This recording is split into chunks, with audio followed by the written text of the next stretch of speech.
Hi guys, it's Finn. So I want to make a video this week that's a little bit more on the serious side for me. I want to make a video specifically about transitioning, being transgender, whilst at the same time managing drug and alcohol addiction. Now, I've mentioned the fact in my previous videos, I'm very honest about this, I'm very open about this, I don't care who knows, that I am a recovering alcoholic and addict. But I wanted to make a specific video to get that right out there, so that if there's any other people out there struggling, which I know there are, that you can find this video and find me, because I'm more than happy to chat. You're not on your own, and I want people to know that, because I've been very lucky and found some people on YouTube that are in recovery, that are transgender and in recovery from drug and alcohol abuse, and that's really helped me. There's one guy especially that put a video out there about being trans in recovery, and he's been sober for many years and has gone through his whole transition, and that's such an inspiration, and I'm so grateful to him for putting that video out there, because it really reassured me that I'm not alone and that I can do this. So I'm wanting to give that back, really, and just put this video out there so that people can message me if needs be to chat, so we can share this, because it's not easy. I mean, being trans and transitioning isn't easy, but then stick drug and alcohol addiction on top of that, drug and alcohol recovery on top of that, it makes it 10 times as hard. For me, when last summer I was about a year and a half in recovery, I think, and it became apparent that I needed to do something about these trans feelings. I think I mentioned this before, that I think getting sober is what's brought this really to the surface. I've drunk on this for years with my gender issues and what have you, and so getting sober that all came up to the surface. But then, you know, I'm in AA basically. I only do the Fellowship of Alcoholics Anonymous. I used to be in Narcotics Anonymous as well, but AA works for me. I love AA. It saved my life. It's not only got me sober, it's given me a whole new lease of life, and I've never been so happy. It's incredible. They're my family, my brothers and sisters in those rooms, and they know everything about me. But in a summer when all this was coming up to the surface, I didn't know what to do. I didn't want to go and announce it in a meeting, because, you know, you do shares. For anybody that doesn't know how AA works, basically you kind of share in the rooms how you're feeling, all about like troubles with alcohol and what have you. So it didn't feel very appropriate to sit there and talk about my gender issues anyway. And it was also that I didn't want to say it out loud at the time, in case I decided I didn't want to transition. I didn't want to, you know, have to kind of retract it in a few weeks. So I was keeping very quiet. Now that was a very dangerous phase for me, because how you get and stay clean and sober is by being honest, sharing back honestly in the rooms. And it wasn't that I was lying, but it was feeling very unauthentic, because I'd go to share and then I'd have to censor little bits of what I was saying, so it wasn't feeling right, and I was starting to feel really rocky in my recovery, and not necessarily like I wanted a drink as such, but I could kind of hear the relapse alarm bells ringing, and it really frightened me. It gave me the push to actually decide that I needed to actually transition. I did. I knew that it was either face this and go forward, or relapse. I had those two options, I think. I couldn't have kept the lid on this any longer. And actually that's what in the end kind of inspired me to do it. I was like, you know, Finn, you're either going to pick up a drink or just be brave enough to tell people you're transgender and do something about it, you know. So I did, you know, I opened Pandora's box, and it really did feel like that, because I don't know, I suppose at the time I was about 90% sure that I was transgender and I wanted to live as male. But that 10% of like, what if I'm wrong? What if I say this and then I'm going to have to say, oh no, actually I was wrong, I'm actually female. That was such a big fear, and I wanted to wait until I was 100%, but that was never going to happen. I knew I needed to take the steps, and then I'd work out if it was right or not. And that's actually worked, by actually kind of saying I'm trans and starting to live as male. I'm now 100% sure. And I think that's just how I work. I'm pretty sure of something, but then I have to actually try it out to be definitely sure. But yeah, that's scary, because yeah, I could have like ended up telling people I'm trans and then 3 weeks later saying I'm not. It was horrible. But yeah, after like months and months in the summer of keeping all this stuff in and my recovery feeling very, very not right, eventually I decided over the Christmas that I was going to come out. And I've never been an unlikable person, but I've been pretty darn flawed. And so it was weird because being in an AA, everyone really accepts me and really loves me. They're like my massive family.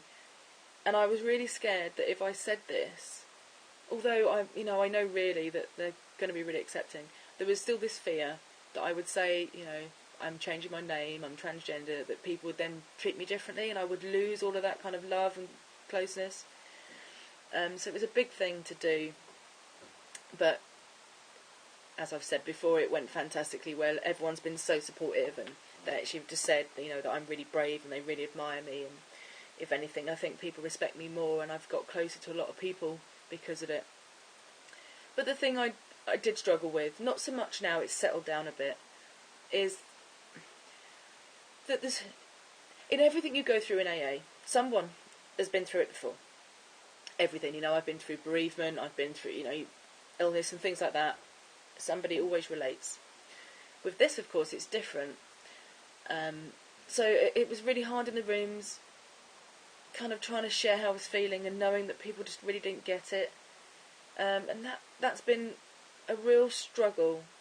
It's settling down for me now, but I think the main reason for that is that I found these people on YouTube that are talking about how it is for them and that they've settled into their own identity now and have managed to stay sober.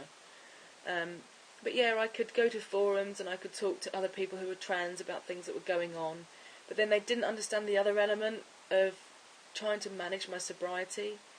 I mean, I'm not saying transition's easy for anyone, it isn't, of course, but you chuck drug and alcohol addiction on top of it and trying to maintain that, it's really hard.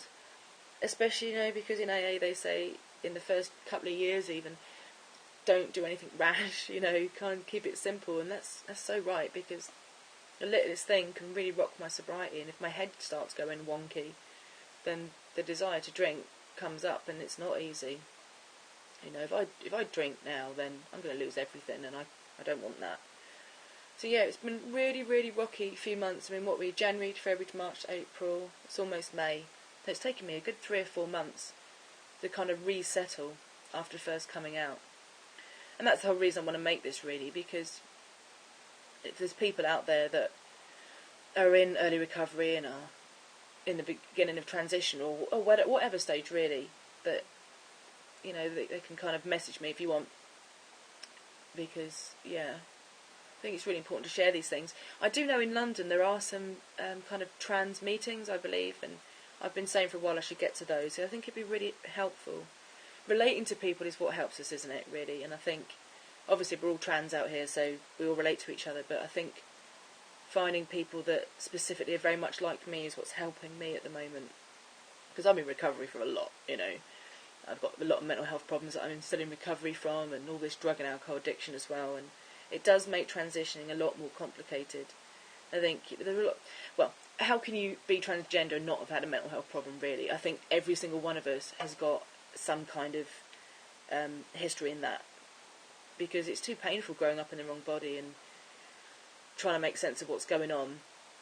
And it's very surprising if you come out of that without some kind of mental health or drug and alcohol problem, I think. But yeah.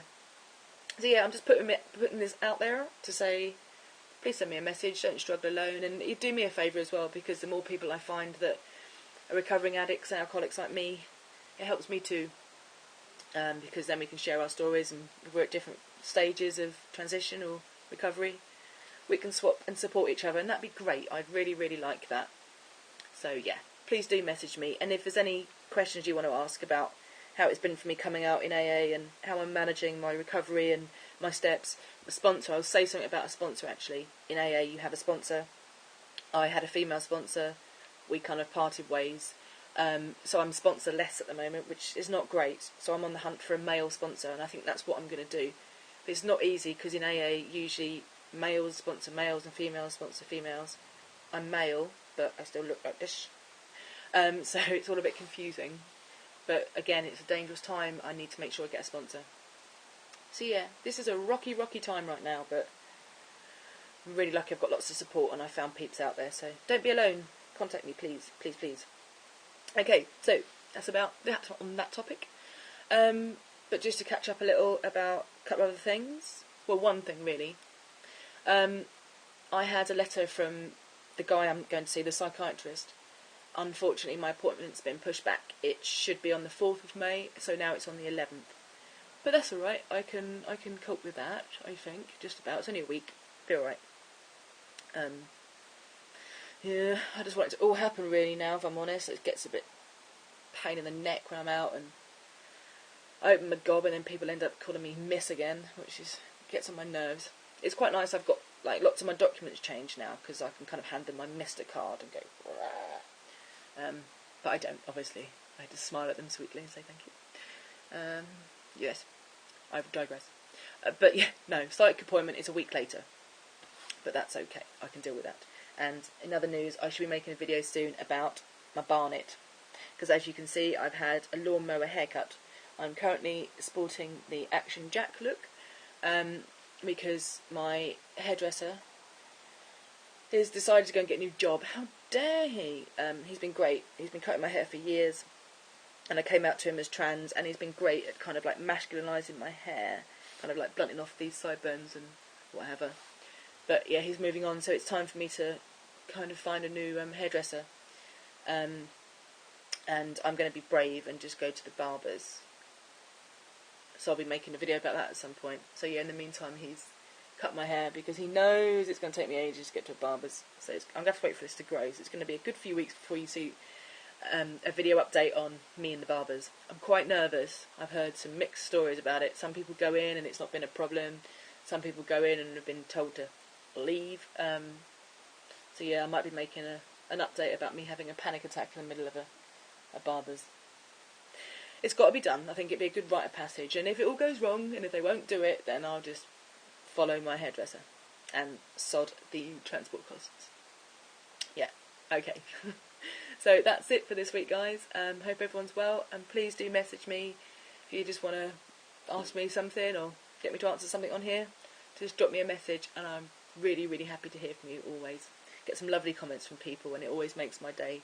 So thank you very much, and I'm just so glad I started doing this, really, I think, because it's done me the world of good, and it's really nice to meet some new friends. So, thank you very, very much, guys. Have a fantastic week, and I shall message you all soon. Take care. Bye-bye.